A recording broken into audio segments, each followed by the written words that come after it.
Why are we at a tipping point now? Because things can go on like this for a number of years, as we've seen with the mortgage bonds.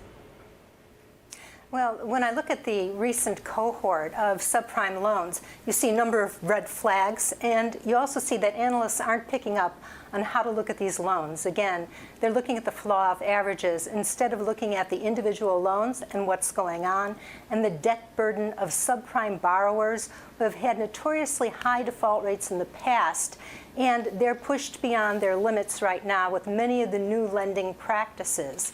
As an example, when you look at delinquencies, delinquencies cannot be compared with mortgage delinquencies, because if you wanted to normalize them with mortgage delinquencies, you would have to make the auto loan delinquencies a lot faster. Why is that? Because with the mortgage loan, it takes around 18 months or more before you resolve that delinquency. So that delinquency is outstanding for a long time, whereas with auto loans, you're repossessing within a couple of months and restarting the clock. Right. So when you, and the recent cohort of loans has had much higher delinquencies. And why is that? Look at all the red flags. High loan growth, and the FTC has found a lot of auto loan fraud.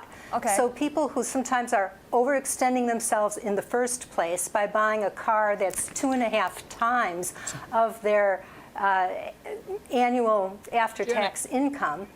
Yeah.